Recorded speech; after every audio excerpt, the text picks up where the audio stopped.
میرے نبی نے واقعہ سنایا، ایک شخص بنی اسرائیل کا مر گیا، اللہ کی بارگاہ میں پیش ہوا، اللہ تعالیٰ نے فرمایا تیرے پاس کچھ ہے دکھانے کو؟ انہوں نے کہا جی کچھ نہیں۔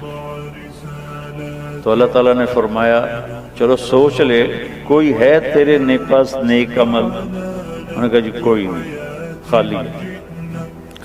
پھر اللہ نے فرمایا غور کر، تو کہنے لگا ہاں جی ایک بات ہے، اگر تو میرے رب اس سے سمجھے کہ میں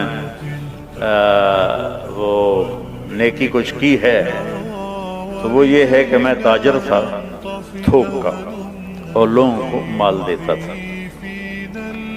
تو جو نقصان کسی کا ہو جاتا اور وہ دینے کے قابل نہ رہتا تو اسے میں معاف کر دیتا تھا۔ ایسا نہیں کہ اس کے جا کے گھر کو تالا لگا دیا، اس کے گھر پہ قبضہ کر لیا۔